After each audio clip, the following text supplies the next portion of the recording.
یہ میری خوش قسمتی کہ میں حضور کا امت ہوں، ساری زندگی اس کا شکریہ ادا کرتا رہوں تو حق شکر ادا۔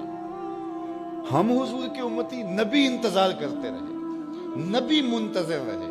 حضرت خلیل اللہ کی بارگاہ میں پکار رہے ہیں، ربنا وابعث فیہم رسولا، مالک رسول بھیج دے۔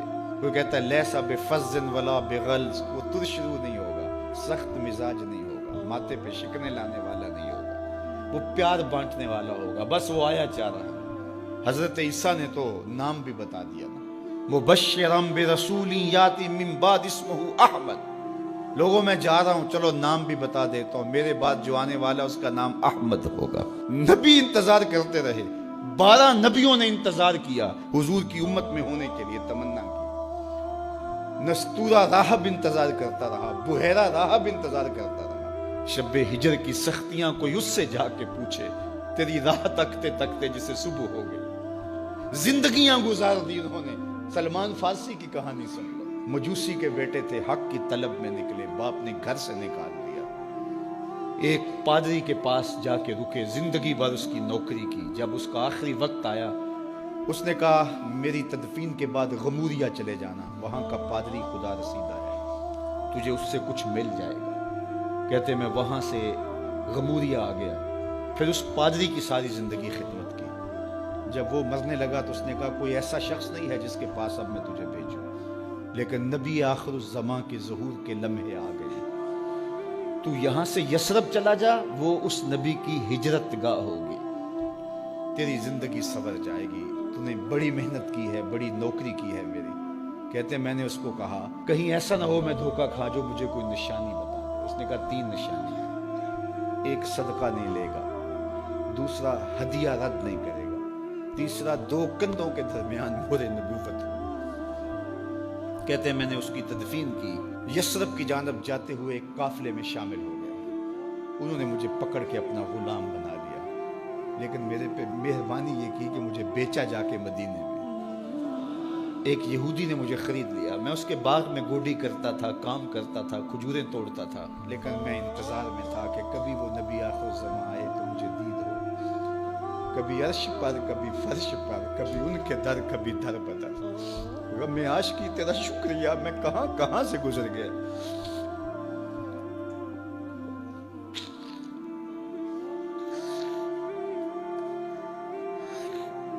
کہتے ہیں ایک دن میں اپنے باغ میں کھجوریں توڑ رہا تھا کہ ہواؤں میں مستی پیدا ہو گئی، اور ہر سمت سے طلع البدر علینا کی صدائیں گونجنے لگی۔ میں سمجھ گیا کہ وہ لمحے آ گئے، میں نے چھلانگ لگا دی اور دوڑ پڑا۔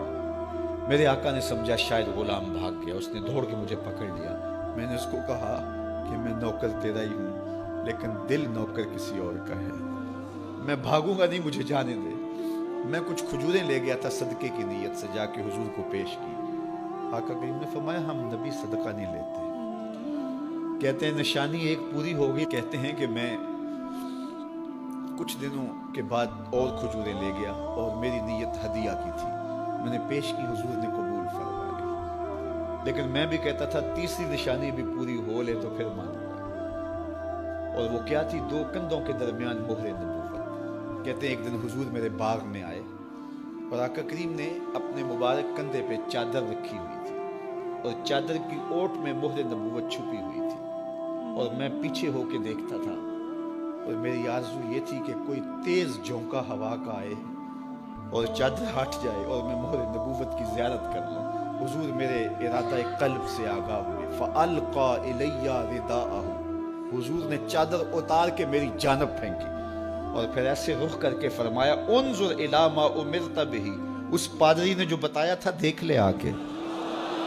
تو کہا میں نے دیکھا کہ حضور کے کندھوں کے درمیان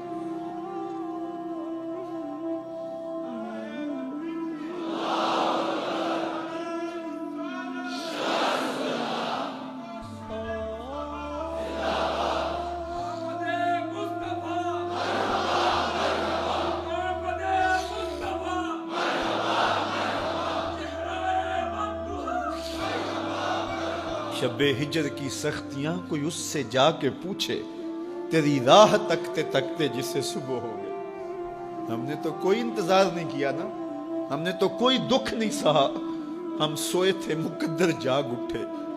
ہمارے والد مسجد سے مولوی صاحب کو بلا لائے. انہوں نے کان میں آ کے کہا مبارک ہو تو حضور کا نوکر بن کے آ رہا. میرے والد گرامی ایک شعر جھوم کے پڑھا کرتے تھے, محمد جانے جانا ہے پیغمبر ہو تو ایسا ہو, رسولوں کی بشارت سے مبشر ہو تو ایسا ہو, امر توقیر کا سب کو موکر ہو تو ایسا ہو, کیا ہم کو غلام ان کا مقدر ہو تو ایسا ہو. میں اپنے مقدر پہ قربان نہ جاؤں, آپ اپنے مقدر پہ نثار نہ جائیں. ہمیں وہ نبی ملا جو نبیوں کا نبی. بنو سعد کے مقدر بھی جاگ اٹھے. اللہ اکبر, کیا وہ خوش نصیب وادیاں تھیں, کیا وہ خوش بخت پہاڑ تھے بنو سعد کے, جہاں حضور نے زندگی کے ابتدائی سال گزارے. اللہ اکبر. حضرت حلیمہ سعدیہ کہتی ہیں جب میں حضور کو گھر لے گئی تو میرے گھر میں روشنیاں آ گئیں. باقاعدہ عورتوں نے کہا حلیمہ تو اتنی امیر ہو گئی ہے رات کو بھی دیا نہیں بجھاتی. بڑے امیر کبیر گھرانوں میں بھی رات کو لوگ دیا بجھا دیا کرتے ہیں, لیکن تو اتنی ہی امیر ہو گئی ہے کہ رات کو بھی تیرے گھر کا دیا نہیں بجھتا. تو حلیمہ سعدیہ نے کہا آؤ میں تمہیں بتاؤں میرے گھر میں دیا کون سا روشن. باقاعدہ ہم جولیوں کو بلایا, پالنے میں حضور تھے, اشارہ کر کے کہا ما کننا نحتاج الی السراج من یوم اخذناہ, جب سے یہ پیارا گھر آیا ہے میں نے سارے دیے توڑ دیے. دیے کی ضرورت نہ مشعل کی حاجت, عجب روشنی تو نے پائی حلیم, بڑی تو نے توقیر پائی حلیمہ, بنی تو محمد کی دائی حلیمہ. کہا ما کننا نحتاج الی السراج من یوم اخذناہ, جب سے یہ پیارا گھر میں آیا ہے میں نے سارے دیے توڑ دیے. جہاں روشنی چاہیے ہوتی ہے حضور کو اٹھا کے اس کمرے میں لے جاتے ہیں, وہاں انوار پھیل جاتے ہیں, روشنیاں پھیل جاتی ہیں. کیسے اجالے پھیلے, کیسی روشنیاں پھیلیں. حلیمہ دا چھپر کھجوری دے تھلے, حوراں وچھالے نوری مسلے, فرش تو عرش تک پہ گئی دہائی, حلیمہ نے لٹ لئی خدا دی خدائی. اللہ اکبر. وہ سارا دن تو صحراؤں میں گھوم لیتی تھی, اسے جب بھوک لگتی تھی لبوں کو چوم لیتی تھی. بخت جاگے حلیمہ سعدیہ کے حضور ان کے گھر آئے. اللہ اکبر. جدھر سے گزرتے گئے نور پھیلتا گیا, انوار پھیلتے گئے. حضرت سیدہ طیبہ طاہرہ حضرت عائشہ سلام اللہ علیہا فرماتی ہیں کہ میں کچھ سی رہی تھی کہ میرے ہاتھ سے سوئی گر گئی. اب حضور کے گھر میں دیے میں جلانے کے لیے تیل بھی نہیں تھا. میں پریشان تھی, سوئی گر گئی. اتنے میں حضور تشریف لائے.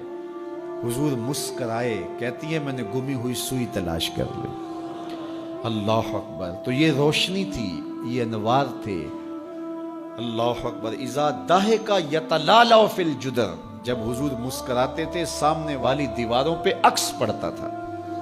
اللہ اکبر. جب مسکراتے تھے نور پھیل جاتا تھا. اذا تکلم رؤیا کالنور یخرج من بین ثنایاہ, حضور کے سامنے والے دانتوں میں ہلکا سا فاصلہ تھا, اور جب آقا کریم گفتگو کرتے تھے وہاں سے نور کی کرنیں چھن چھن کے نکلتی تھیں, انوار پھیل جاتے تھے. ایسا نوری ماحول, ایسا نورانی چہرہ. حضرت ابو ہریرہ بولے کل قمر لیلۃ البدر لم ارى قبلہ ولا بعدہ مثلہ. کیا پوچھتے ہو, 14ویں رات کا چمکتا ہوا چاند تھے میرے حضور. پھر کہا نہیں نہیں نہیں, حضور جیسا نہ پہلے دیکھا نہ بعد میں دیکھا. حضرت حسان بن ثابت پاس کھڑے تھے. کہا دیکھتے کیسے, کسی ماں نے جنم دیا ہوتا تو دیکھتے. خدا نے وہ سچا ہی پن چھڑیا جدے وچ محمد نو ٹالیا سی. حسینہ جمیلہ دا منہ موڑ دیتا, محمد بنا کے قلم توڑ دیتا. مثل او در عالم امکان متصور نیست. حضرت شیخ مجدد کہتے ہیں حضور کی مثل بزم عالم میں ممکن ہی نہیں ہے, ہو ہی نہیں سکتا. اور اقبال کا لہجہ بھی دیکھیے, رخ مصطفیٰ ہے وہ آئینہ کہ اب اس سا دوسرا آئینہ, نہ کسی کی بزم خیال میں نہ دکان آئینہ ساز میں.